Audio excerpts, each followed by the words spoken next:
Now, I would like to invite Dr. A. Rajnikant sir and start the session. Uh, Thank you, ma'am, for the warm introduction. So, good afternoon, one and all. I will, take this session for the next 1.5 hours, and I will keep open the session for question and answers. And before beginning, so this is a post-lunch session. So, as usual, the biggest challenge is, to keep you all awake for the next 1.5 hours. So, beginning with. So, as mentioned in the schedule, I will be talking on the course design. So, mostly many of you are working for engineering colleges and mostly for autonomous institutions. And as you all know that autonomous institutions design for beginning curriculum. So, this is a post-lunch session when autonomous, so as usual, and their own curriculum, as a faculty member, you always come across to design some course. Or you might propose a course in the program for which actually you are teaching. So now the point is, what is exactly the approach we are practicing to design a course? What do we do? So generally, as you all know that, what people do is, people always look at some university program as a benchmark, and they look at the particular course offered by some university, they pick the course, and they just look into the syllabus, and they will add on some topics, remove some topics, and they will just put it into this particular curriculum program. So this way, mostly the curriculum is designed, the courses are designed across the institutions. Now, being faculty members, I am mentioning one side about designing a course for the program, the other side. As a faculty member, we go for delivering a course. So when we go for delivering a course, we experience some issues. Some issues like, our faculty say that I am unable to cover the syllabus of this particular course. Say, there is some X course, it's a 4-credit course, and the course has to be completed, say, in 48 hours. But you go for delivering the course and you fail to complete the course in that 48 hours. And the conclusion is the syllabus, the number of credits, there is a mismatch. There is another issue that generally raised by the faculty members, that there is connectivity missing. People say that I could see some topic, but the prerequisite topics are actually missing in the particular syllabus. This is something we find. And there is another common issue we experience, that there is a course, some syllabus is designed, and we need to assess the students. When you go for assessing the students, then we say that we are unable to assess the graduate or the student on the particular course with our restricted examination model. Say, for example, I am teaching .NET, is a programming course, and I have to give a SEE question paper, so wherein student has to write something, and I expect him to practice coding. So there is something, people say that this is something, I am unable to assess the student. And the another biggest challenge, in the morning session, our beloved principal was mentioning about outcome-based education. So now, as accredited institutions, as an autonomous institutions, most of the institutions are practicing outcome-based education. And when we say about outcome-based education, we always come across outcomes. Outcomes in the sense, outcomes for a program, outcomes for a course, outcomes for a session. And then the biggest challenge is when we try to map the outcomes to the question paper, when we try to map outcomes to the syllabus, there is always a mismatch happening. Actually, why this mismatch is happening? Because the common practice is, most of the time, people follow reverse engineering. There is already a syllabus in place for a course, and people write outcomes for that particular syllabus. So this is something reverse engineering. Actually, the outcomes has to come first, then the syllabus has to come in but we do reverse engineering. In this reverse engineering practice, there is always a mismatch with respect to the syllabus as well as the outcomes that were planned. And in some cases, the people, say I take a course like computer organization, and when asked to write the outcomes, people pick from some university outcomes and map it to the syllabus, whereas syllabus is different, outcomes are different. And the another important point over here is, for a course,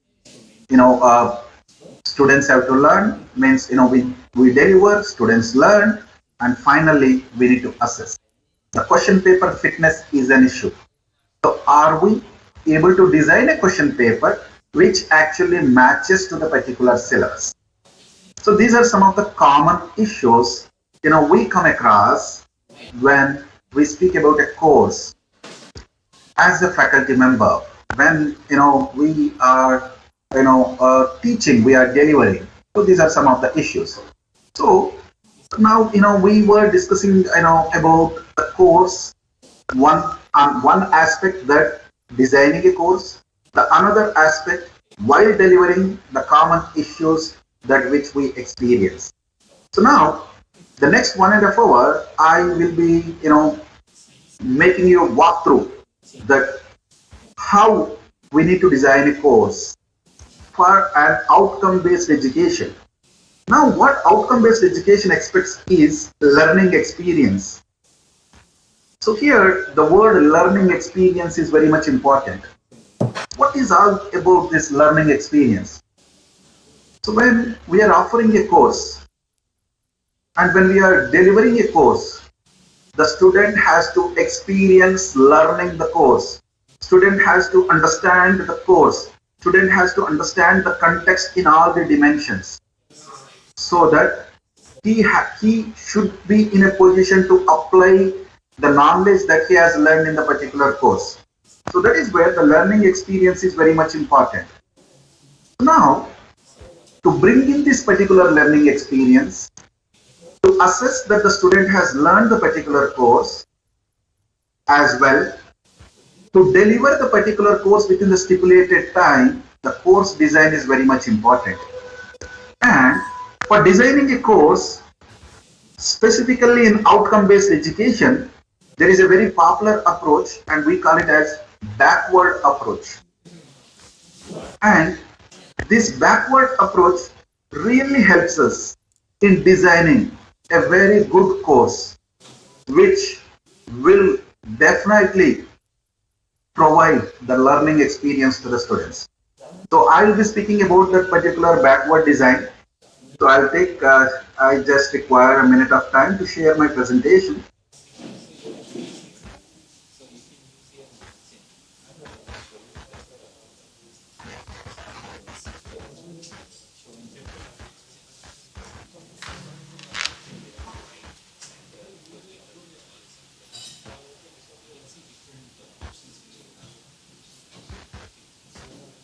So, hope my screen is visible. Yes, sir. We can see your PPT, sir. Oh, good.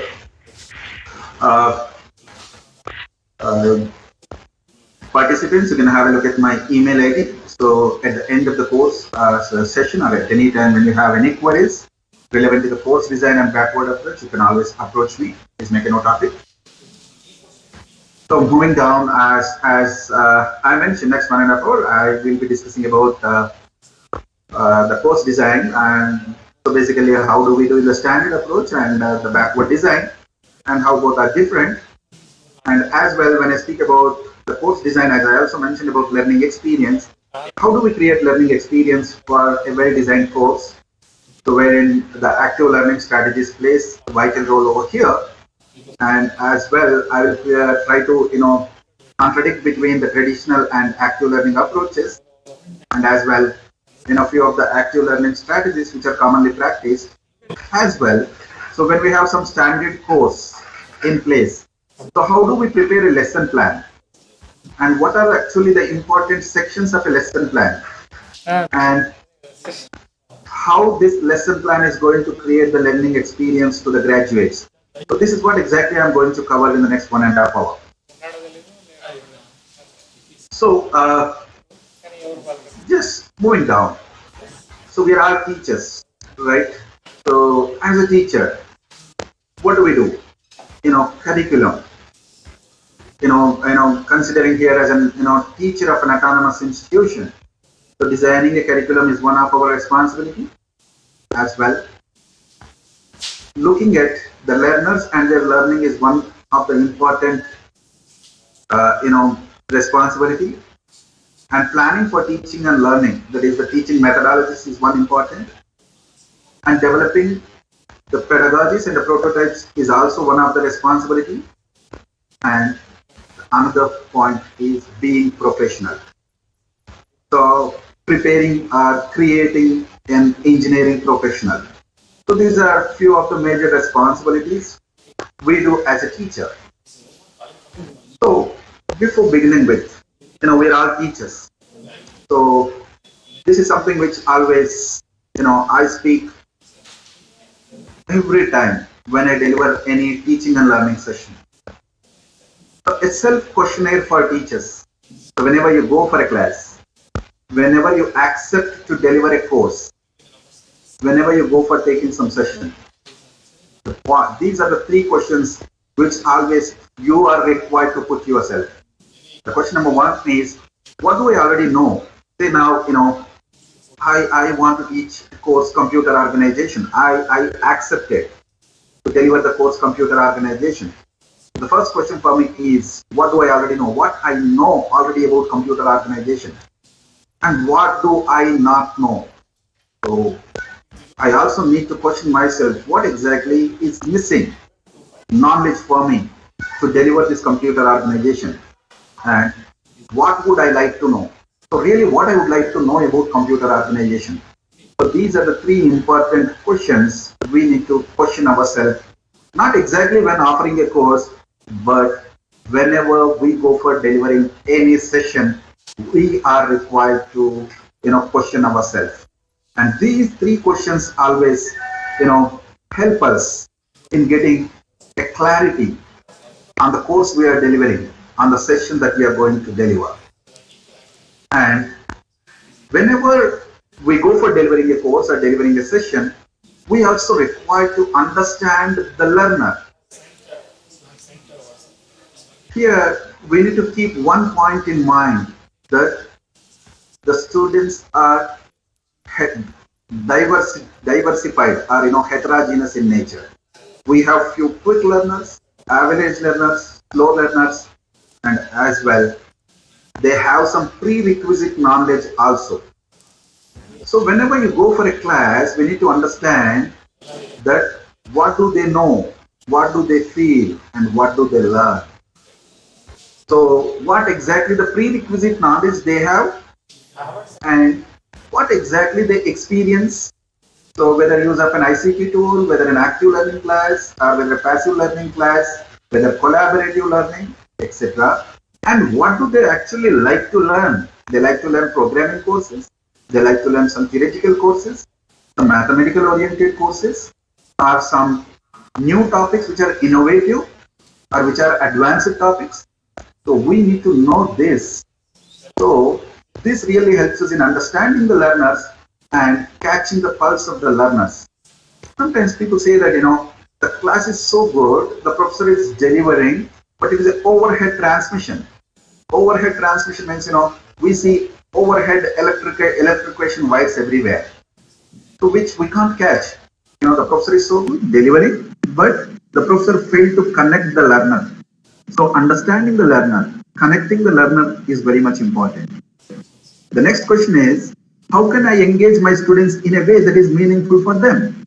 So these days, audibility, so classroom audibility is the biggest challenge. And having the technology disruption, having gadgets in place, some surveys, some article says, the audibility attention is just 2 to 5 minutes these days. Whoever an effective speaker speaks, we are able to connect an individual for 2 to 5 minutes, not more than that. But our typical class timing is 60 minutes. and we are required to engage the students for the 60 minutes, and that too in a meaningful way, that they learn something. So how do we engage them? How do we ensure that they are listening to us, they are actively participating in the class, they are experiencing learning, and they are able to apply what exactly we are delivering in the class? So this is something very much important. And the third question is, what are the most effective strategies to promote learning? So when you go for class for the 60 minutes or 30 minutes or whatever may be, how you are required to deliver that particular context or the content. So maybe by chalk and talk, maybe by a role play, maybe by giving an opportunity for them to question and answering, or maybe by using a video, or maybe a PowerPoint presentation. There are many strategies. As a teacher, you need to identify the best strategy which helps in promoting the best of the best learning among the learners. So these are the two important, questionnaires. As a faculty, we need to question ourselves, and we need to have an understanding of the students to whom we are going to teach. Then definitely the learning is going to happen in a meaningful way in a class, where you are delivering. So moving down, as already I discussed, there are issues with curriculum. This has to be openly accepted. Hope if you could see, we are all working for engineering colleges across the country. And from last 3 to 4 years, we could see that AICTE is doing a lot of brainstorming and actually is reducing the credits of the curriculum. Earlier it used to be 240, 220, 200, and finally it has come down to 160 credits as well. AICTE started introducing many courses which are of basic sciences and which teaches professionalism, which teaches, how to behave, how to communicate other than engineering in the engineering curriculum. So there is a lot of brainstorming actually taking place to design the best of the best curriculum. And we all accept wherever the institution or whatever the institution we work, or whichever the institution offering the professional engineering, the curriculum is the heart. And the curriculum provides the foundation for entry into the profession for a graduate. We say an individual as a computer science graduate, an individual as an electronics graduate, because they have learned the particular curriculum that is designed. And this curriculum actually gives the foundation, the knowledge required for the particular graduate to enter into that particular profession.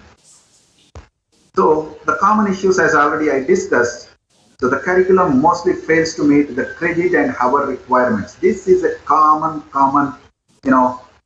issue which we listen when we talk to the faculties who are, handling the particular courses.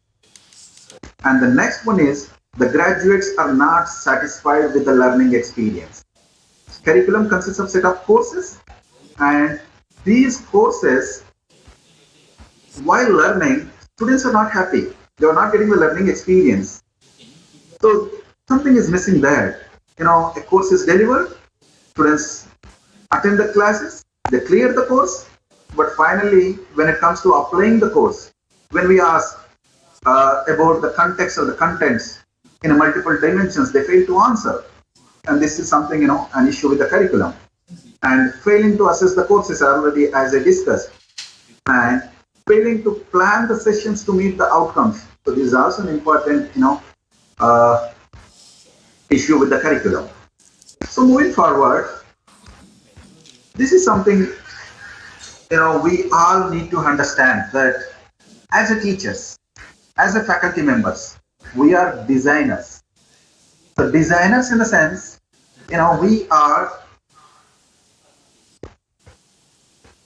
having a responsibility to design a course which fits into the curriculum, and that particular curriculum will create the learning experience to the graduates. So, as a designers, what exactly we are required to do. So now I said, designing a curriculum, designing a course. The point number one is, how do we get,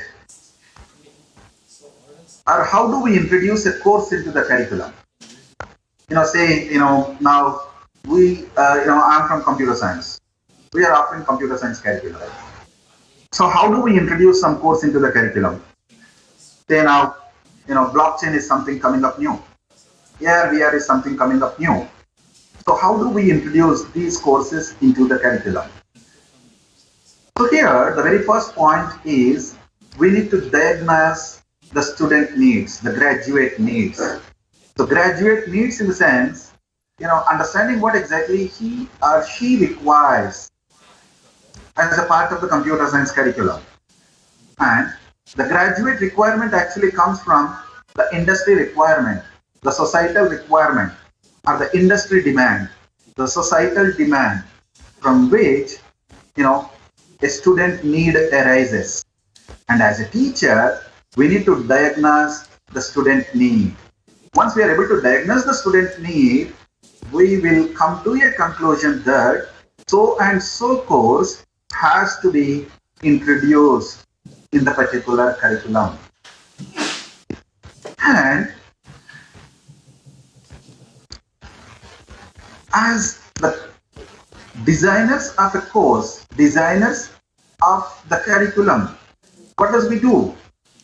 So this course enables us, as well as our students and the stakeholders like parents, to determine that the outcomes are achieved. As mentioned in the session 1, the curriculum, we assess in terms of outcomes. We say a graduate learned the curriculum and is a professional in some domain, some specialization, only when he or she has achieved the particular outcomes.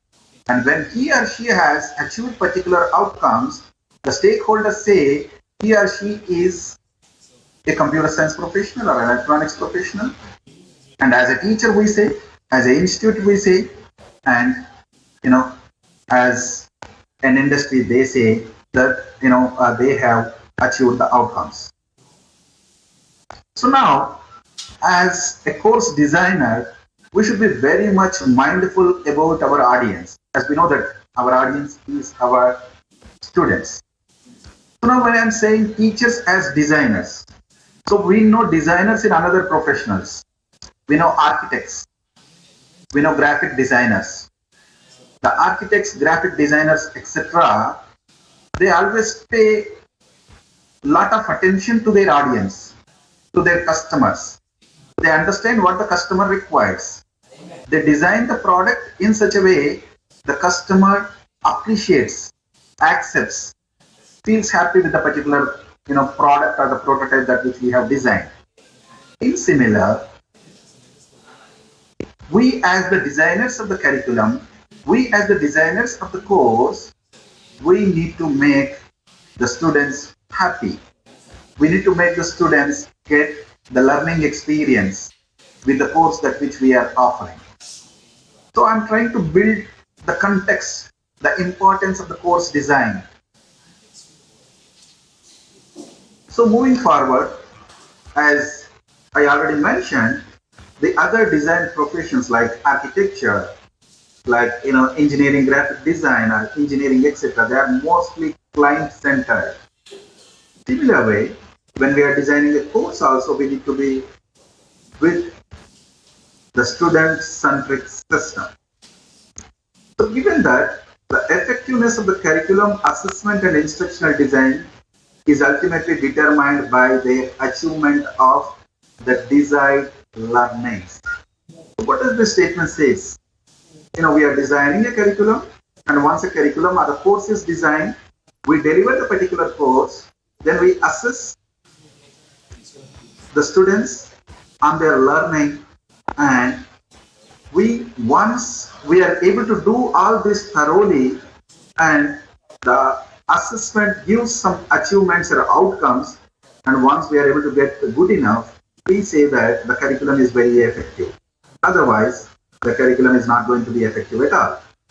On the other side, when we are speaking about a design always consists of bugs.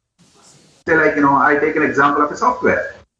A software design, a software product always consists of bugs.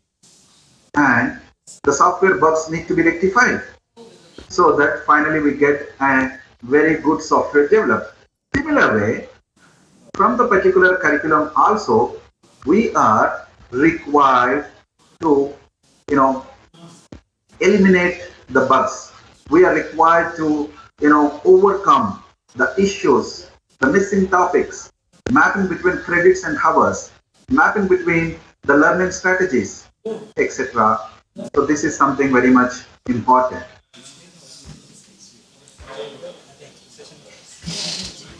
So now, as I mentioned, I'm trying to compare the designing with respect to other professions.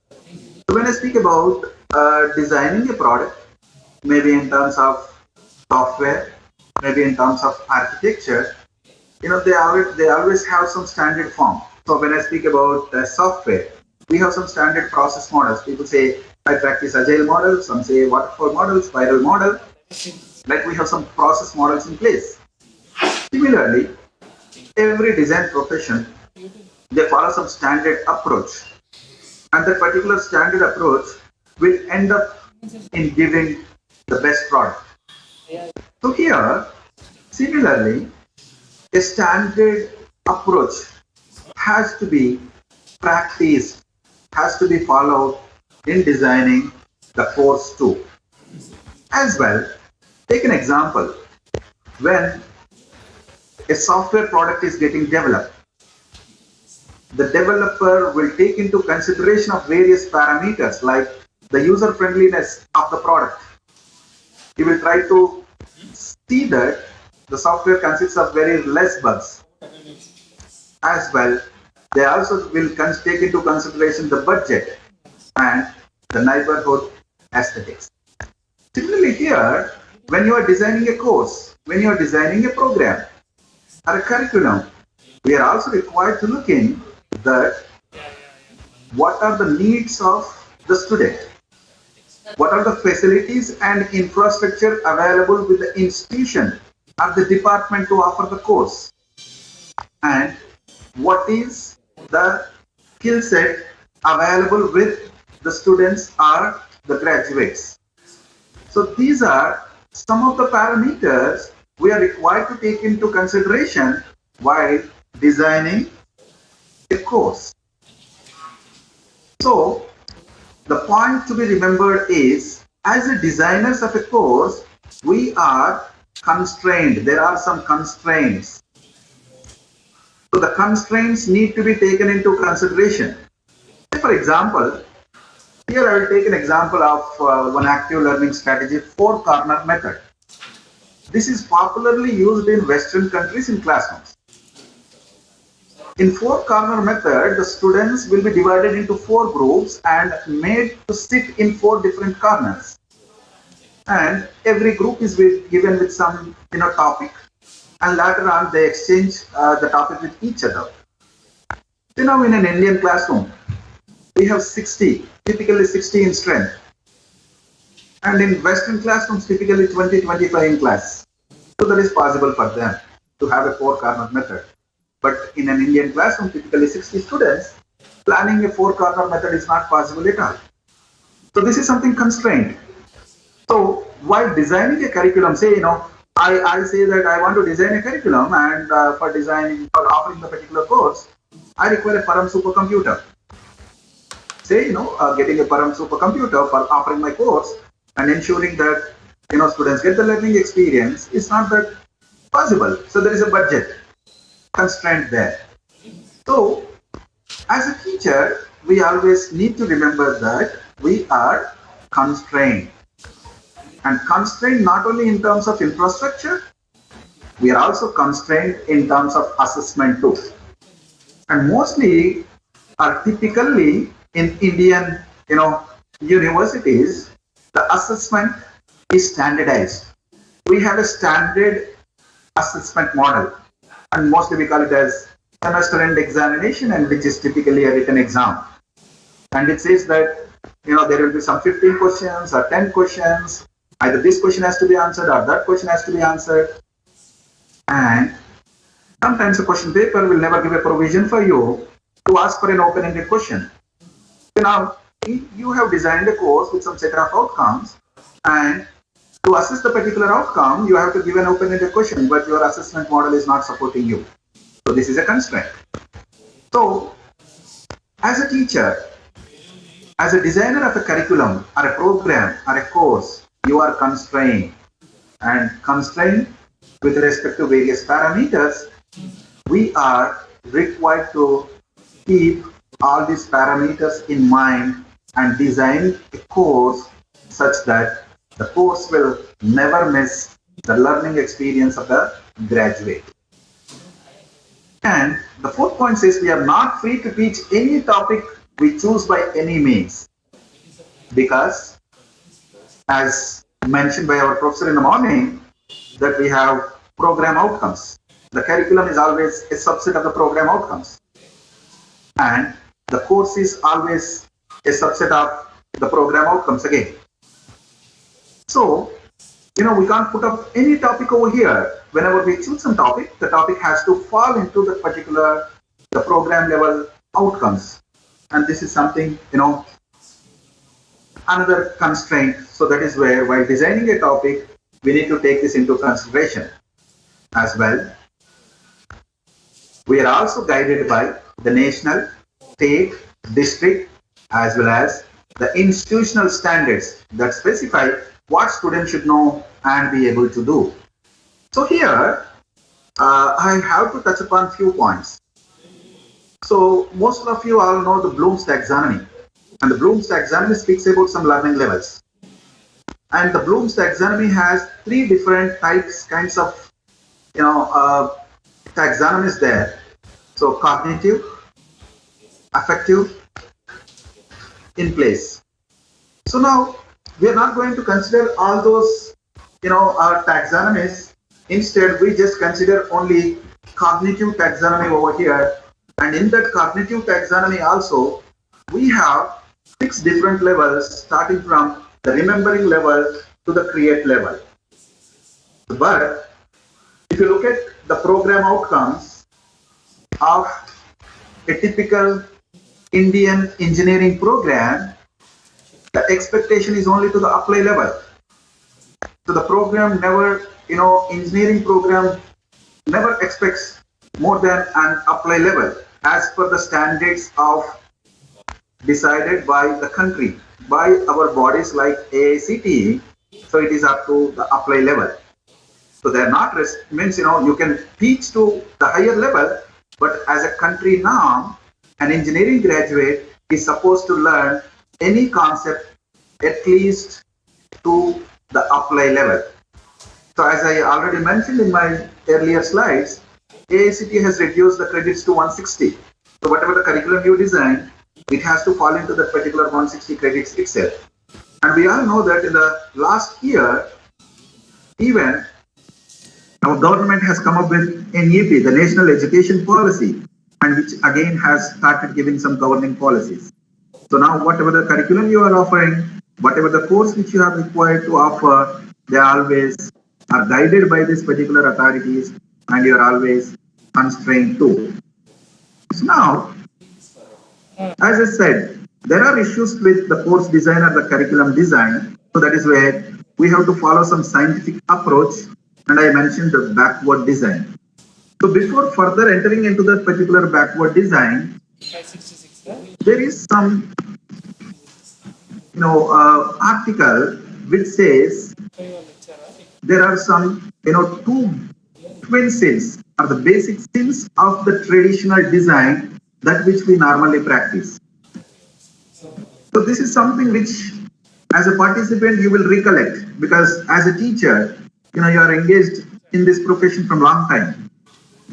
So when we see that as an engineering curriculum, as an engineering program, we teach the theory as well as we say that the student should have the practical knowledge. When we say the practical knowledge, immediately the term that comes is hands-on. Hands-on session is something which commonly we listen. And when someone says, the practice knowledge is required, people say, introduce hands-on sessions. But please understand, this is actually one of the basic sin of the traditional design. Means, without actually changing the model how we design the course, the model how we design the curriculum, we try to increase or improve the practice knowledge of the student by just saying that we are converting the sessions into the hands-on sessions. You will get more understanding of this in my next slides too. So here, my term is clear. I'm saying hands-on without minds-on. So hands-on means people practice the content that we deliver. But while delivering the content, are we creating an opportunity, or are we providing an opportunity of challenging to the graduate, or making them to think, making them to inquire?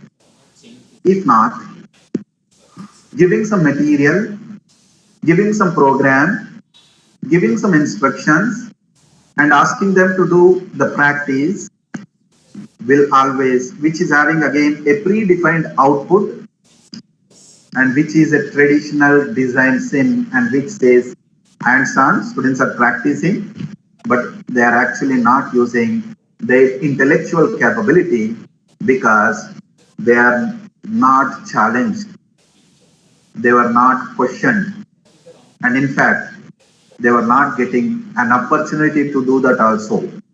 So this is something, one of the sin of the traditional design. So to further explain, this is another thing, most of the OBE curriculums, most of the OBE systems, people say that, offering OBE curriculum, and people say that, the session should not be passive, they should be active sessions. So that is where people start introducing some active learning strategies for the courses, for the curriculum, which is again traditionally designed. But these activities, as they were not planned at the design, but at the latter time to convert the traditional course, which is intended to deliver in a passive mode, into active mode, they fail to provide the learning experience, and in fact, sometimes they fail to replace the context or the content, and in fact, the student learning will go in a wrong way. So that's what, as the statement says, the evidence of learning is something missing there. And the another important point is, most of the teachers think their job is merely to engage. Merely to engage in the sense, I go for a class of 50 minutes, I'm delivering the class, and whether all my 60 people are listening to me, my class is pin drop silence, are they taking my notes, are they answering when I'm questioning on what exactly I taught? So this is what exactly happening. But questioning, making them challenging, giving an opportunity for them to inquire is something lies on the top of getting answers to the questions that which we just have delivered. So this is something we need to understand. And the next sin of the traditional design is, so there is a course to be delivered in 42 hours in a semester of 3 months. And the curriculums, programs, always think about coverage. How much syllabus covered in the first 4 weeks? How much syllabus covered in the next 4 weeks? How much syllabus covered? Just 2 weeks are left over. So the curriculum offering, instead of thinking about the learning experience, is offered with the main motto of the syllabus coverage. So there is a statement here. It says that if today is Wednesday, it must be Belgium. Means if today is the fourth session and this topic has to be delivered. That's it. So with that, I could make the people learn, understand, give a learning experience for my third session. And now I'm going for my fourth session. So that's what.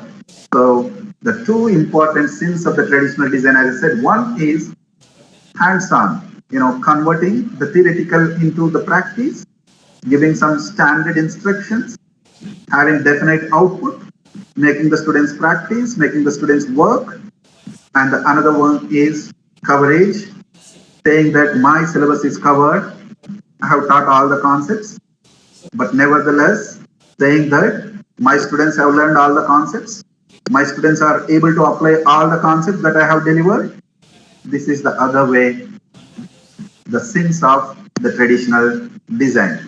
Hope most of us accept. So moving further, there is a slide about outcome-based education, as I already mentioned. This is something always in our mind. We proudly say that we are practicing outcome-based education. And when you look at this particular slide, the slide makes clear the university, program, course, says course syllabus, pedagogies, learning processes, assessment. The other side it says learning outcomes, learning activities, learning assessments. The other side you can see mission. Actually on the top of the mission even we have a vision for an institute, vision, mission, program educational objectives, program learning outcomes, course learning outcomes, etc. So this is the overall, the big picture of outcome-based education. So now here, this session we are talking about the course design. So course design is always a subset of a curriculum. So curriculum means which is always a subset of a program, and program is always a subset of a university. So here, we try to look at that, how do we design syllabus, then how do we plan the strategies, and how do we prepare a lesson plan. So moving forward, so to understand the backward design, as a teacher, we also need to understand the difference between a faculty-centric session or a faculty-centric classroom and a student-centric classroom. And we all need to accept, while as a student, a decade back or 15, 20 years back, while learning, mostly,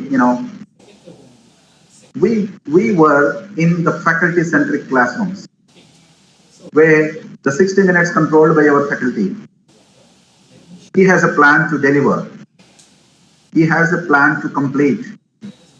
He has a plan, to ensure that the syllabus is going to be completed. And we listen, we capture, we note down the notes, or we jot down the notes. We go to the library, and that's what all we learn. But now we are delivering our courses. We are teaching to the 21st century students.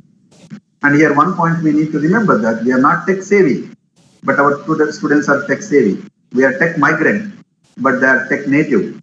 They are well versed with the use of the technology. And whether you are interested or not interested, the technology has become a part of a class. And the olden days, the learning happens only within the classroom. But now, learning is ubiquitous. Learning happens everywhere. So, having an understanding of the changes in the parameters in the current learning ecosystem and the open-mindedness of the student, the openness of the knowledge, availability of the knowledge everywhere, the learning experience comes only when we create the student-centric ecosystem, student-centric sessions, student-centric classrooms.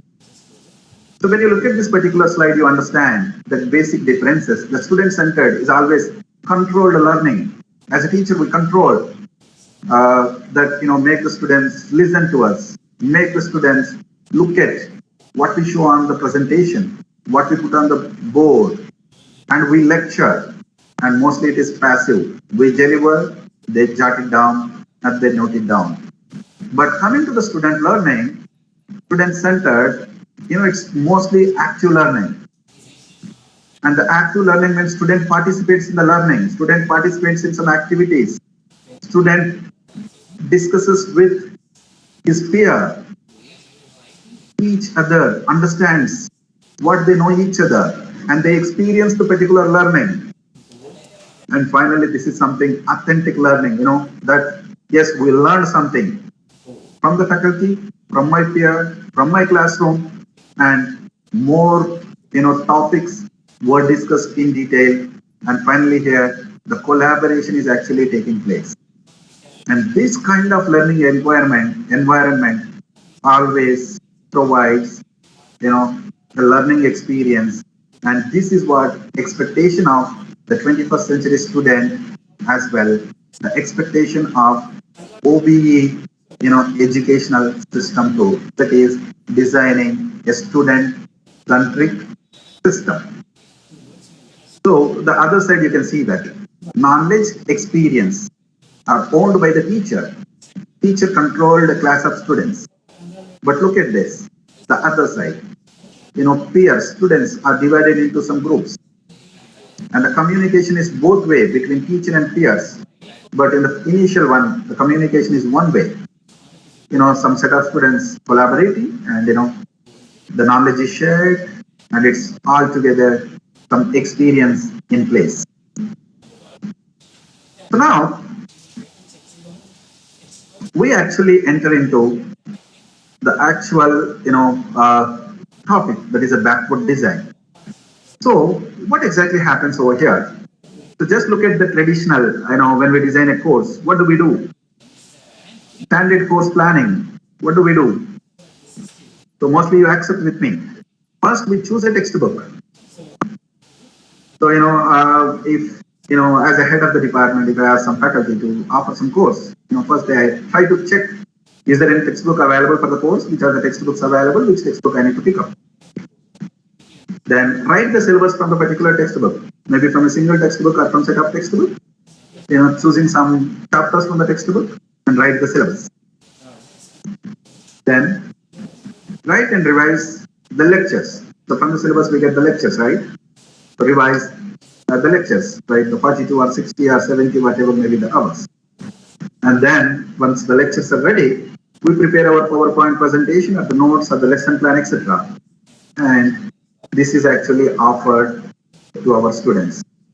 And then, students prepare for exams and, we give some assignments, we give some question papers and they submit the assignments, they write the exams.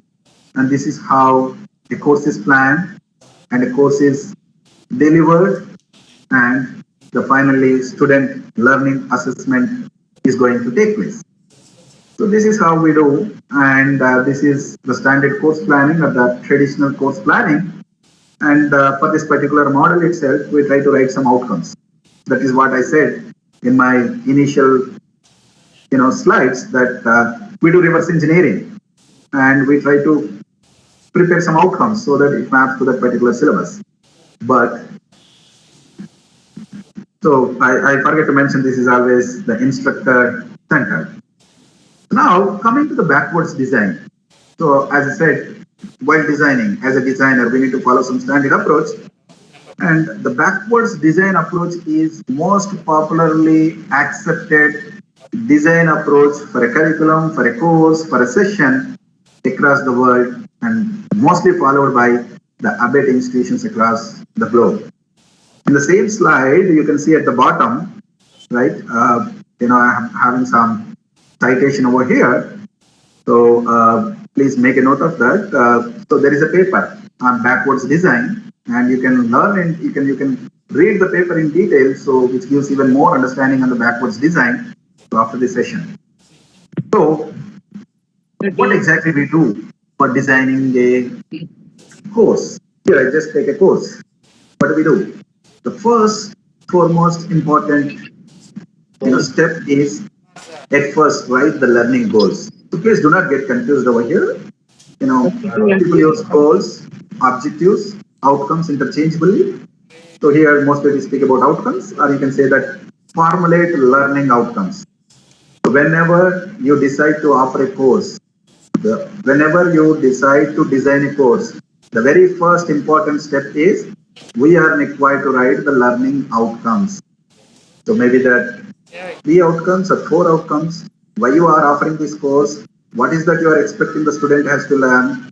First, write the learning outcomes. Say if I take a computer organization, I mentioned that my student, he should able to understand, uh, the computer arithmetic. My student should able to understand, say, is able to, understand the memory hierarchy. Like this, some learning goals or outcomes should be formulated in the beginning. So once the learning goals or outcomes are formulated, then, we need to set the objectives. So here, it's given in detail, this is something you can carry out in a single step. Directly, you can mention outcomes. And sometimes goals with objectives and outcomes, or goals with outcomes you can do. Then you are required to design assessments. So here you are required to design both formative and summative assessment. As a participant, you all will accept me that you do both the kinds of assessments, right? You call CIE, continuous internal examination, and final examination. So all internal examinations we call formative. And you always have an opportunity to assess the student learning while the course is happening, and we call them as formative assessments. And the summative is something which we do at the end of the course. So now, once your outcomes are ready, you are required to design assessments, both formative as well as the summative assessments. So first, the sum assessment should be made in place. So what kind of assessment are you required to do? Whether it is an end examination, theoretical, or it should be a practice examination. What kind of examination, what kind of questions, will ensure that these outcomes are met. So that assessment design should be first in place. Because outcome-based education says outcome is the major, crust of that particular OBE, and an outcome should be always measurable. So here, for a course, we have formulated some goals, we have set some outcomes. So before offering the course, before identifying the content or the context, first we need to design assessment. So means whether the formulated outcomes or the goals are measurable. Are we able to assess them?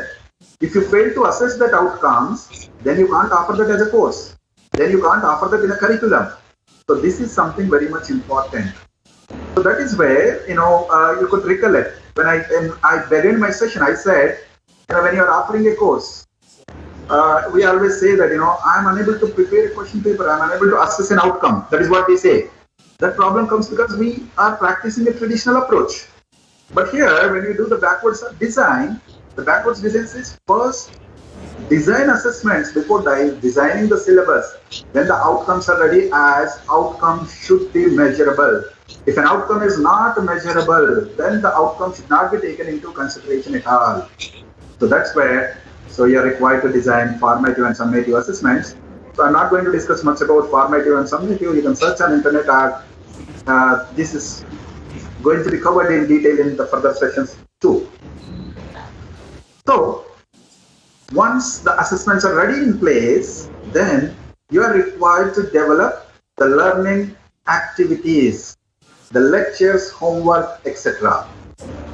So now, let us look at some typical course syllabus in an Indian institution. Very sorry to say this.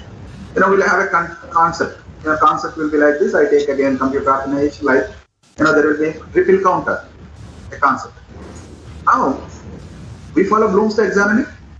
The Bloom's taxonomy says, remember, understand, apply, analyze, evaluate, create. And in the syllabus, there is a concept refill counter. So to what extent you have to cover the refill counter? Just to make the students that remember there is a refill counter, to make them understand what refill counter is all about, to make them that apply a refill counter, to make them analyze the refill counter with other synchronous, asynchronous counters, etc., or to evaluate the disadvantages of the refill counter and design something new. So to what extent you are required to cover that particular concept? So that is where here in the backwards design, as I mentioned, outcomes are in place.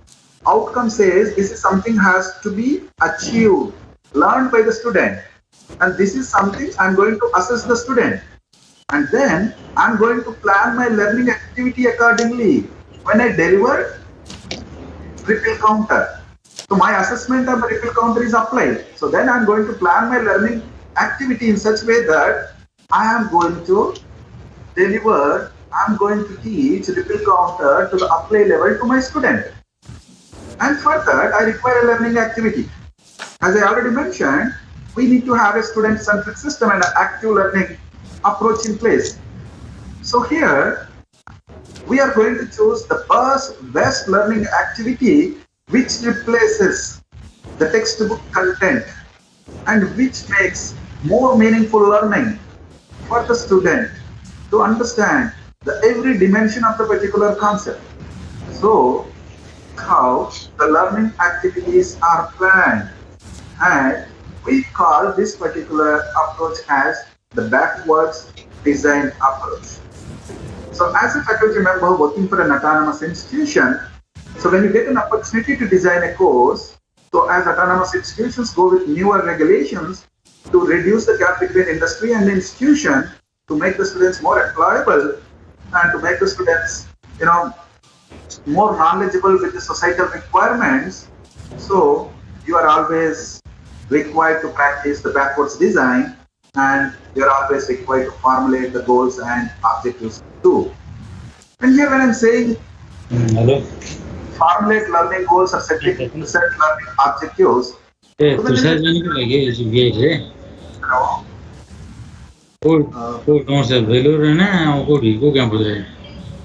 Hello.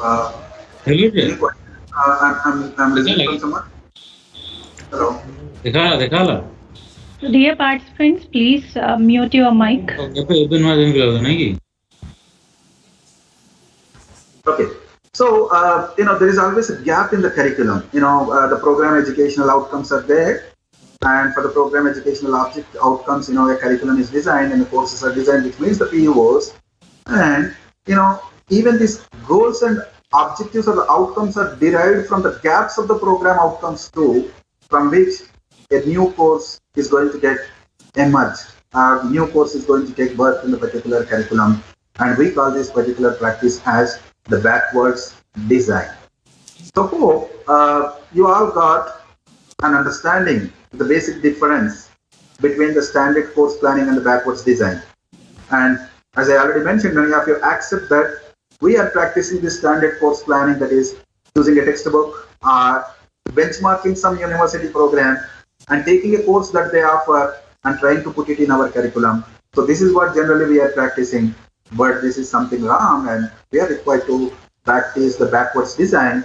And the backwards design says first plan outcomes, then plan assessments, and then plan the learning activities. And this approach is always the student-centric approach. So whatever, the context I tried to build from the beginning of the session, the basic issues, the outcome-based education, the expectations, the learning experience, and the student-centered systems and the 21st century, education system, backwards design is the solution for all these particular, issues. So moving forward, so here, to discuss further on backwards design. So what happens? Identifying the learning goals and objectives. So that is what we say. What should students know or be able to do by the end of your course? So that is what exactly the outcomes are about. When you're planning some course, when you identify some gap, the gap says that what exactly the student is able to learn at the end of the course, what is the knowledge that he or she is going to acquire. The assessments. How will you know if they get there? Because assessment says that the student has learned, right? So that's what, the assessments always helps us that yes, the student has learned, student has achieved, student has gained the knowledge. So that's where the assessments are going to help us. And the third, learning activities, which says that what will you do to get them there? These are the objectives, these are the assessments, How do we make them? To gain the particular knowledge, for that we plan the learning activities, and these activities are always the active learning activities where the student is going to get actively engaged, practice, collaborate, discuss, brainstorm. And this is what the backwards design all about. So to further, understand the backwards design, just look at this particular diagram. You said, so this is something interesting, but it says design backward, deliver forward. So just when it said design backward, look at that. What it says? Intended learning outcomes of the institute. What are the intended learning outcomes of the institute? Institute has a vision. Institute has a mission and mission elements. And from the institution vision and mission elements, there will be some intended learning outcomes of the academic programs. So B.Tech Computer Science Engineering has its own outcomes.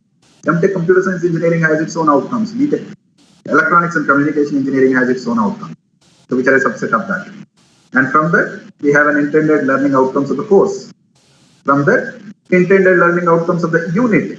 From that, intended learning outcomes of the lesson, right? And from that lesson, the assessments and the learning activity. This is what we design backward. And now, finally, as I said in the beginning, curriculum is something which is a foundation for a graduate to enter into the profession. So when you look at this particular diagram, you will understand in every class of 60 minutes, we have a intended learning outcome on the particular lesson we cover. Cumulatively, for a unit, it happens. Cumulatively, for a course, it happens. Cumulatively, all the courses to the academic program. And the program finally ensures that the institute has attained the particular outcome. So this is what? Design the backward, but the deliver in the forward. So now, we need to understand that. So the outcomes. So, outcome is something, vital everywhere. So what does outcome, makes us? What does outcome, makes us do? So outcome will restrict us in identifying the materials, the content to be delivered, the instructional procedures to be practiced or to be developed, and the test and examinations to be prepared. So this is something constrained. Please understand, outcome. When we write an outcome, when we decide an outcome is always constraining, restricting us. It is restricting us with the content to be delivered because the content has to be, in line with the outcome. And material should be in line with the content. Instructional procedure should be in line with the content. And the examination should be in line with the content, which is in line with the outcome. So this is how, the backwards design is going to put us within the bounds of outcome-based education, and which helps us in practicing a true OBE education system. And finally, as you all know that, why we use these outcomes? Outcome is constraining all the other parameters. And now the outcomes are assessed, and with the help of the outcomes itself, we are going to ensure that the learning has happened, the quality is ensured, and the knowledge is, escalated. So we are going to, get a clear assessment, and that the backwards design is going to support us in the OBE education system. So now, understanding that, we have to design a course, and that in the backwards approach. And I mentioned that have outcomes in place. And here, how to write an outcome, how to write a best outcome, and how do you say that the particular outcome is an appropriate or not. That will be covered in the later sessions. I'm not going to discuss much about it there. And as well, the next point speaks about assessments, even what is formative, summative assessments, how they need to be planned, in line with the outcomes. Also will be discussed in the further sessions. I'm not going to cover them here, but I will touch upon the learning activities, because once a course is designed, the third important step or the process in the backward design is planning the learning activities. So just look at this particular slide. It gives you an understanding, the various models of learning activities. So here I will try to touch upon the issues with the laboratories, because being engineering faculties and engineering education demands practice-based learning, and the practice-based learning there is much emphasis for the laboratory learning. So what is exactly going to happen in the lab? There are also an integrated courses and lab and theory together. So keeping that in mind, what are the various learning activities? Like a lecture, a demo, a cookbook lab, a structured lab, there is a challenge lab, a student-directed inquiry lab, and a student-designed inquiry lab or a session. You can replace lab with session 2. So these are the various kinds of the learning activities, broadly speaking. So then, what happens in the very first one, lecture or demo? You all know that professor is doing science and students watch, right? In fact, to say last 1 hour, I'm giving a lecture, right? I'm delivering, and you're just watching and you're listening to me. So this is what. Then, a cookbook lab, what it says. Mostly our laboratories, we have a lab manual, we have an experiment. The experiment has a process, and the experiment has a result, and we ask the student do that. Student reads the question, student understands the process, repeat the process, student gets the result, compares his result with the recorded result, and the laboratory is done. So we call this as a cookbook lab. Like, these days, we have a lot of, mostly we cook with a YouTube video, right? That's why, we call this a cookbook lab. The next, we have a structured lab.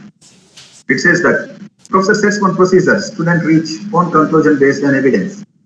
So the difference between cookbook lab and a structured lab is, the structured lab says, the professor says a process, but there is no definite result. So student follows the process, comes up with a conclusion, and he derives some conclusion from that particular, whatever the result that has come. We call it as a structured lab, which is more better than a cookbook lab. But the real demand is to create a challenging sessions, to create challenging labs, student-directed inquiry or student-designed inquiry. What does this say? So in the challenging lab, as I said, professor poses the problem, student designs tests and solution. There is no process. Professor just says, this is the problem. And the students start working on the problem. He derives a process, and he goes for a solution and might get a solution, might not get, which is something challenging. And the next one is student-directed inquiry, which says that professor selects a topic and the student poses a question. So here again,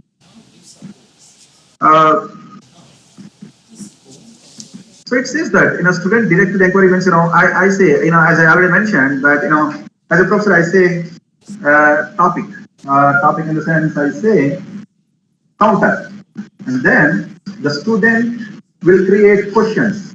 Student will create, problems on the particular topic, and we call this as student-directed inquiry. When we mention a topic, student will start speaking about the issues on the topic. What exactly he want to learn? What exactly he want to further understand? This is what we call it as the student-directed inquiry.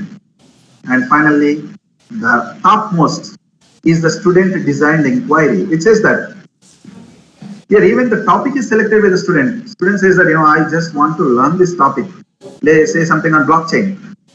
And, these are the problems that I want to, understand. I want to learn. I want to find some solution, which we call it as the student-designed inquiry, which is the top level of the learning activity. As a teacher, we can create or we can provide to the student, just, analyze from a lecture demo, moving towards a student-designed inquiry. So as I mentioned, when you prepare your lesson plan for the course that you are designing, lesson plan consists of the learning activities, and in the learning activities, please always try to ensure, impose some challenging questions or give a challenging opportunity to the graduate or the student, and by which the graduate is going to get a learning experience, and wherein as a faculty we just become a facilitator in that particular session. So just this statement makes you more understanding. So when our learning activities are not appropriate, you know, we want to prepare a graduate ready for the industry. Industry expects an innovative student, a student who can apply, a student who can think, who questions. But we gave a demo lecture, or we planned some activity which failed to replace the textbook content or the context. Finally, what happens? At the end, the student says, before I came to the class, I was confused about this subject. Having listened to your lecture, I am still confused, but on a higher level.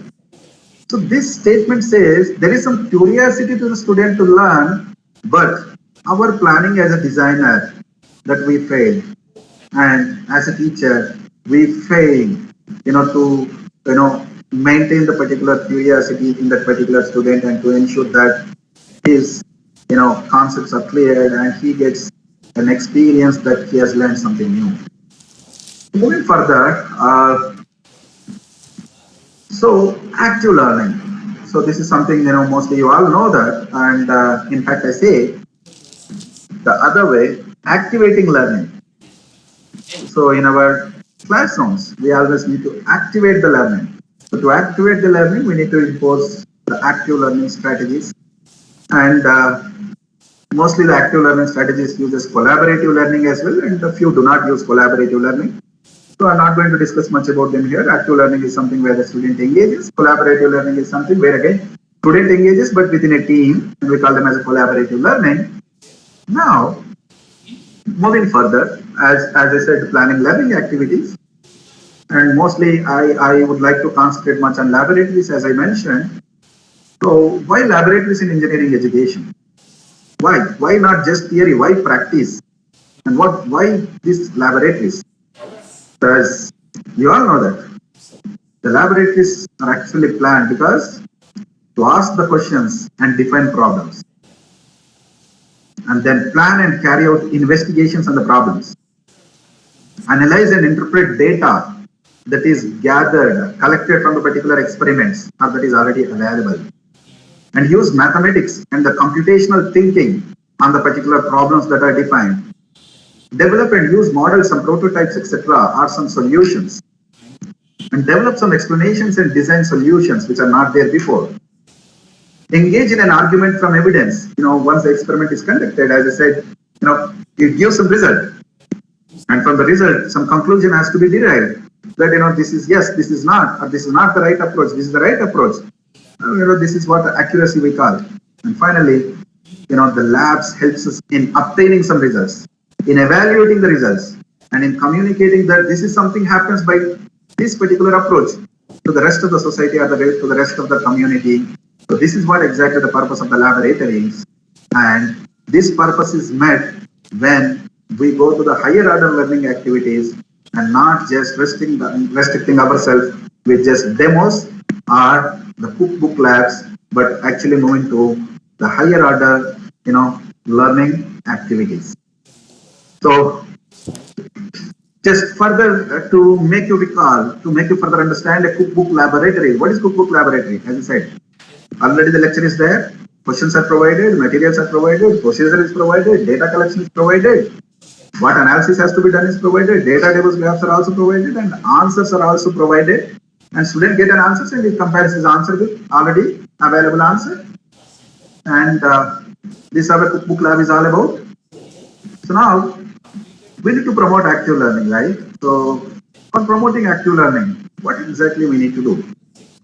So mostly this is another common issue, common discussion among the faculty members. Few faculty members hesitate to make their classes active, to introduce active learning strategies. And they say that students are not actively participating, that the student learning is not happening. And some says that active learning strategies are taking more time than to cover a concept than delivered by a faculty member. But please understand over here, active learning will improve the learning only when the proper activity has been chosen and only when the activity replaces the content. If it fails to replace the textbook content, it is a wrong activity and the learning is going to happen in a wrong way. So, as the slide says, good activities will develop deep understanding of the important ideas to be learned. The good activity is something important.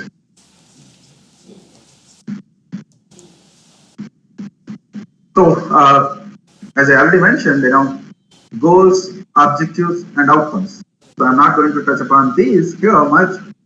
Sometimes as a course design, we come across sometimes, we use just goals, we use just objectives, and we use outcomes. And typically, most Indian universities and institutions typically follow the course outcomes and the program outcomes and not the goals or objectives. But this diagram makes it clear, goals are in the broader sense. Objectives are a bit narrow and outcomes are further narrow in planning. So there is an example here. What is a goal? So clear communication is a goal. So goal will never consist of, how it is achieved, what is the process followed. So that's what a goal is all about. But objectives. So objective says that by the end of the course, this is something, expected to be achieved, but need not be measurable. And measuring is not mandatory. So that is what an objective. Objectives are not accurate. But outcome says that by the end of the course, the graduate will learn this. So there is an accuracy, there is a measurement, and we call them as an outcome. So interchangeably, goals, objectives, and outcomes can be practiced, but typically we follow outcomes. So here, as I'm mentioning about planning learning activities and creating an opportunity to inquire and providing a learning experience, we need to activate our classes, and these are few of the active learning techniques which we can practice, and you can just make a note of this, and you can further look deep into how all these activities are. So now I'll move on to the next goal of my session, that is a lesson plan. We all prepare lesson plans, and the lesson plans are prepared from the syllabus by looking at the course outcomes. And hope you all accept me that every lesson have an outcome, not just the course outcome, but every lesson or a session. This can be called as session outcome also. Sometimes people call CLO, course learning outcome, and SLO, session learning outcome, or the topic learning outcome, or the lesson learning outcome. All these are interchangeably used, and every lesson will have one or two outcomes. And let us see that how do we plan a lesson of 60 minutes. So for that, we have some important points to discuss. The first starts with is the background info. So whenever you are planning some session, the course is in place, and you have to plan a session, and the session consists of an outcome, session consists of learning activities, and which creates a learning experience of the students. So then the first foremost thing is the background info for the session. So how we need to prepare a lesson plan? Please remember, we need to prepare a lesson plan in such way that we are not preparing the lesson plan for ourselves, but we are preparing a lesson plan for someone. So in your absence, if someone goes and delivers this particular session, they have to deliver the session in the same way as if you would have delivered. So that's where, while preparing a session plan or while preparing a lesson plan, please keep in mind that you're not preparing the session plan for you, but you're preparing the lesson plan for someone else to deliver in line with you. So now, the first foremost point is for the lesson plan, what background information would a teacher or facilitator need to know? So when you go for delivering the session, what exactly you should need to know? Because as I said, the lesson plan should be planned for someone else. The facilitator should have an understanding that if I have to deliver this session, I should know this. So this is something always should be a part of the session plan. So here you can correlate. Whenever I say a course, designing a course will always have a course prerequisite, right? The same way, a lesson also should have a lesson prerequisite. If I have to deliver this session, so what exactly I need to know? What exactly the student should need to know? So this is something important. So we call this as the background information to deliver this particular session. So moving further, that is understanding goals. As I said in my earlier slides, it can be replaced with understanding objectives. It can be replaced with understanding outcomes also. So once your background info is ready, you are required to understand the goals of this session. Why this session? Why this lesson? What is exactly the student is supposed to learn? So we need to be very much specific, and the session is mostly of 60 minutes. So the goals or objectives or outcomes should not be more than 2. And the goal should clearly mention what kind of Bloom's taxonomy learning that has to happen. Whether the learning has to happen only to understand, or remember, or apply, or evaluate, create, it should be very much clear. And based on the particular outcome itself, the particular content is delivered in that particular context and to that particular level. So you're required to, prepare the goals. So next is materials. So materials in the sense, as I said, we need to activate the class.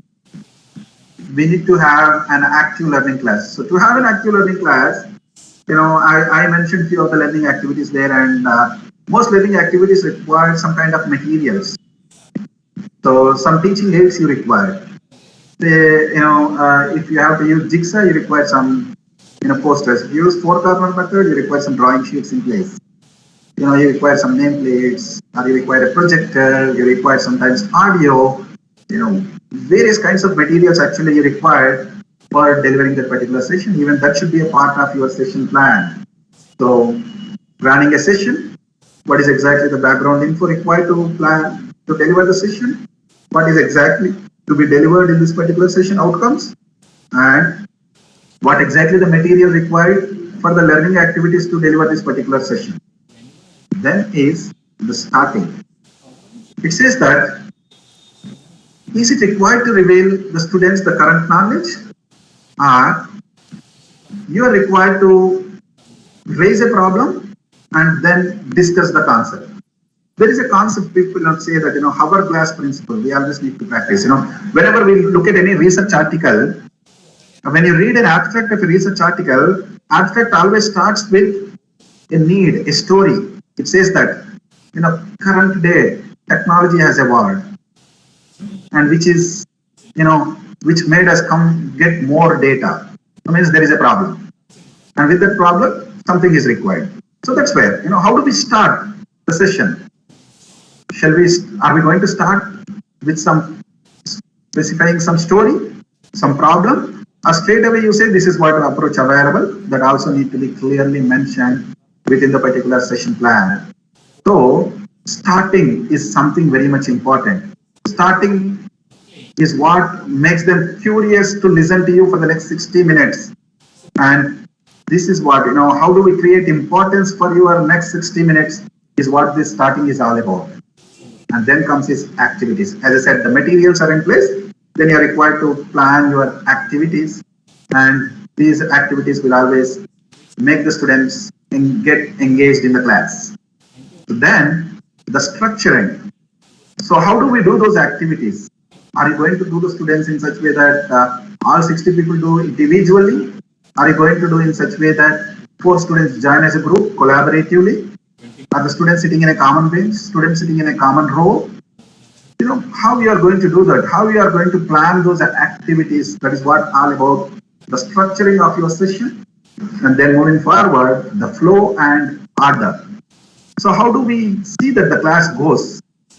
I'm saying that a class should be student-centric, but most precisely is to say a class of 60 minutes has to switch between faculty-centric to student-centric and not making either student-centric or the faculty-centric more than 15 to 20 minutes. Which says that may you start a class with a background info for 10 to 15 minutes and then switch to a student-centric where they do some activity and switch the class back to the faculty-centric, deliver some topic again for another 10-15 minutes and again ask them to do some activity. This way, switching a class between faculty-centric to student-centric will make us engaging the students meaningful and as a faculty to deliver our content and as a student to participate in the particular learning. And once the flow and order of that particular lesson plan is ready, then finally the refinement of that particular session plan has to take place. So this is how finally we plan a session.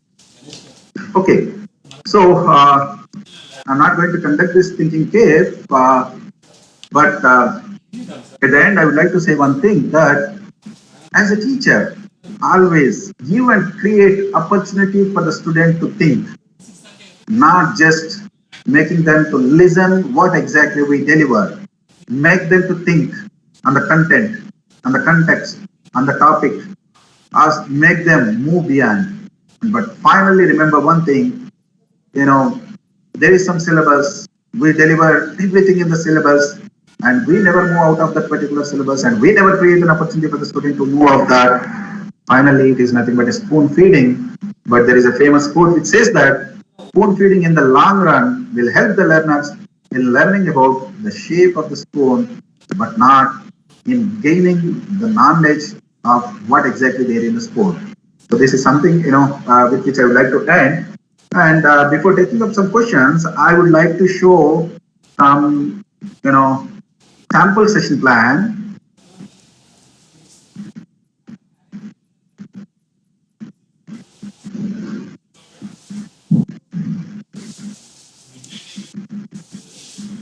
So hope, moderator, my session plan is visible. Hello? Yes, sir. Yeah. You can look at how a session plan or lesson plan should be. As I mentioned, a lesson plan should not be for us, but it is for others. In our place, when someone goes, they should be able to deliver as if we deliver. Look at here. The topic is the design space of the process. Subject is advanced computer architecture. Faculty is Rajnikant, and which branch, which course, which semester. There are some understanding goals which says that what are to be understood by the student and the background information that a faculty should know. Right. So you can look at some materials. Even there is some video materials required, worksheets, sketchments, etc. The preparatory steps. What kind of preparatory steps required, the background information. There should be some video lectures and review of the lesson plan. Look at how a lesson plan looks. As I said, a class of 60 minutes has to be switched between faculty-centric to student-centric. See how the plan is all about. The first 10 minutes, it's a backtracking approach. What happens in this backtracking approach? Just read out.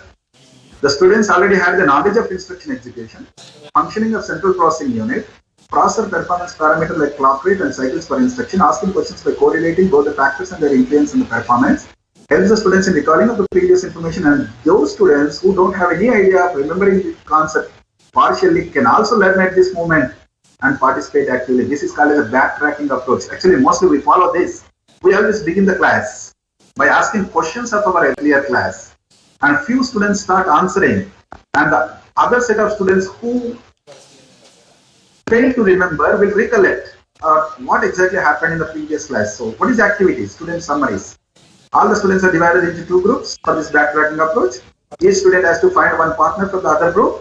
Each group is given with a set of questions and 4 minutes of time to think on questions and 3 minutes each to discuss their answer to the question with their partner. So this is a student-centric approach, and the resources is a PowerPoint presentation for the display of the questions. And then the next 15 minutes you can see architectural families of the modern process, and this is a teacher-centric. As a faculty, I'm going to deliver for the next 15 minutes, and once this is done, and the next 15 minutes again, we use a four-corner method, and which is again a student-centric approach. And the next 10 minutes, again, it's going to be a, student-centric approach. And last 5 minutes is always a lesson closer, because, as I said, we need to analyze ourselves. What exactly happened in the last 55 minutes, whether students have learned.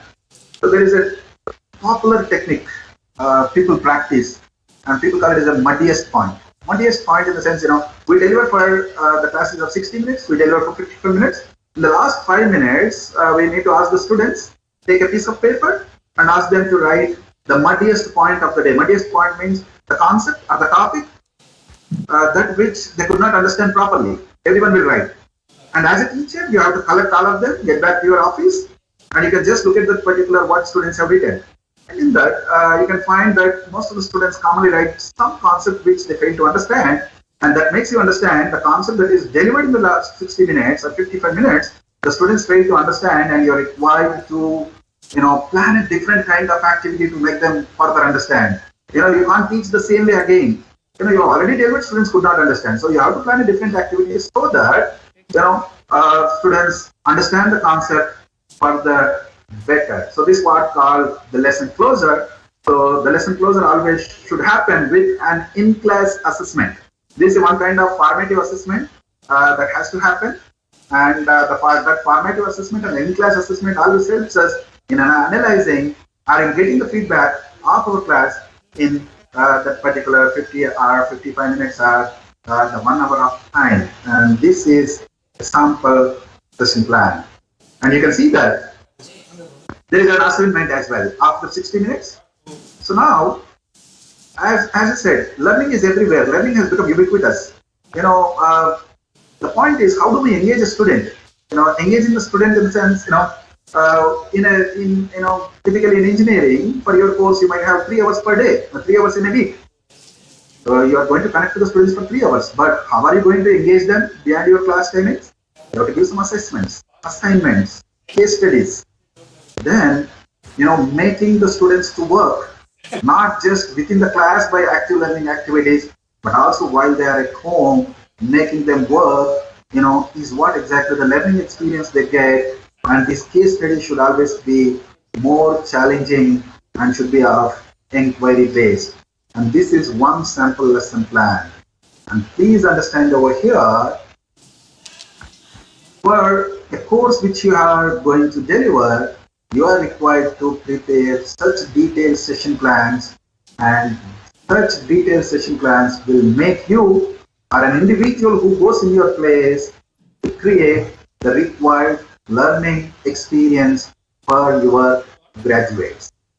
And this is the sample session plan. And as I said, I will share with all the participants. So this is what exactly the research paper. Hope this is visible, the moderator. Yes, sir, visible, sir. It is visible, yeah. So this is a research paper on the backward design. I'll share all with the registered participants. So whenever you get time, please refer this research article. So this article is going to give you more meaningful insights and make you understand more on the importance of backwards design for designing a true outcome-based curriculum. So this paper, I will share with you all, and as well I'll share one more research article. And this article is about does active learning work? Because when someone speaks about active learning as a teacher, we were habituated with passive classes. We were habituated with delivering as a passive class. Now we have to make our classes active, and whether it works with our teaching style, and why is it important, and what exactly we need to change or we need to make ourselves change to activate our classes. This research article is going to help, and even I will share this particular research article also. This research article consists of various kinds of active learning strategies, and you can choose the best, which you feel that you can practice in your classroom. And so with this, I end my session over here. and I'm open for question and answer.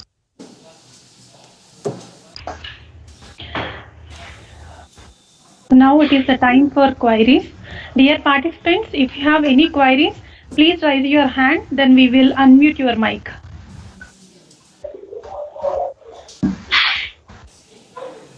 Vinay Lakshmi Kasania, please. Good afternoon, sir. I'm Vinay Lakshmi, sir, from MBA department. Yeah, good afternoon, ma'am. Yeah. Sir, you have said that we can go as the facilitator rather than the teacher, where we go with the total concept on. Based on the curriculum which has been designed for the whatever the way whatever the curriculum which has been designed by JNTU, or else it may be our autonomous colleges, can we complete the syllabus within the meantime, sir? With the stipulated. So that is what I'm saying. That's what all my session is about. While designing a course, we are all working for an autonomous institution, and we always get an opportunity to design a course. While designing a course, always we will be mentioned that this is the 3-credit course, and we need to design the syllabus accordingly. That for the 3 credits, that this can be covered within the particular stipulated amount of time. So that's what the issue is all about, and backwards design always helps us in designing the course, which can be covered in that stipulated time. And as well, I mentioned, as a teacher, most of the time we feel that, we need to teach everything, but it's not the case over here. How do we engage the students? How do we make them work? There are some concepts which students can learn. That is what I said. It's a 3-credit course, not just 3 hours. There is another 3 hours student has to work at home. So are we engaging the students beyond the class timings? Are we making them learn? Are we making them challenging to do something? So this is all the way, we need to deliver a course, and we need to plan it accordingly. Okay, sir. I hope I answered your question. Yes, sir. We need to make them work beyond the hours. Beyond hours. That's what, now ICT is in place. Learning management systems are in place. Learning management systems always helps us in connecting to the students beyond class timings. Yes, sir. Yeah, even, if one student does, he can post it, which the rest of the class can look at. Yeah. The collaborative learning, the peer learning, sharing of information, everything, the LMS is going to help us. The technology is helping now. Yeah. In practicing all this. So actually, in one of the slide, what you placed is, we can be the facilitator rather than a teacher. So I got a doubt there, whether if we are the facilitator just, as it is in the case of foreign countries where mostly they will be the facilitators, whether we can reach the students according to their expectations, whether we can do it or yes, when we become successful in making the students work at home, then always, we can always become a facilitator. When we become successful in making them working at home. And we can make them work at home only when we make them challenging. Please understand, ma'am, students will work when it is challenging for them. Okay, sir. Thank you.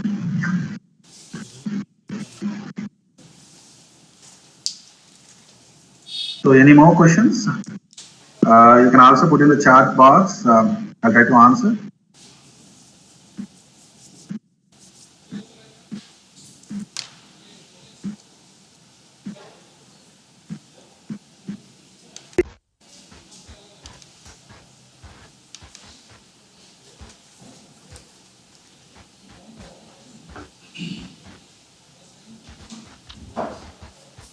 I could see no questions. So now at least I could see some around 50 participants over here in the chat window. How many of you agree with the backwards design, and how many of you, agree with the traditional design? Yes. Just a response in the chat window, please. How many of you agree with the backwards design? Suresh, chat la agree.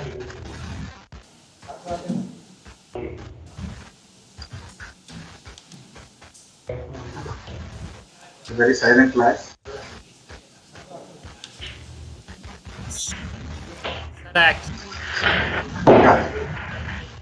Chat is not available for external parties. Sorry. Sir, you may raise your hand for any query, sir.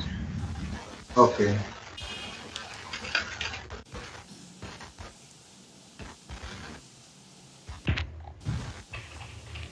So, ma'am, if no more questions, then I think we can end the session over here. In the case, I need to wait for some time. Okay.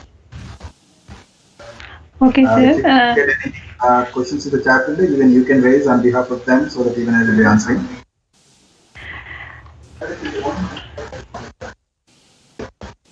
Sir, I did not see any queries, sir, till now. Okay.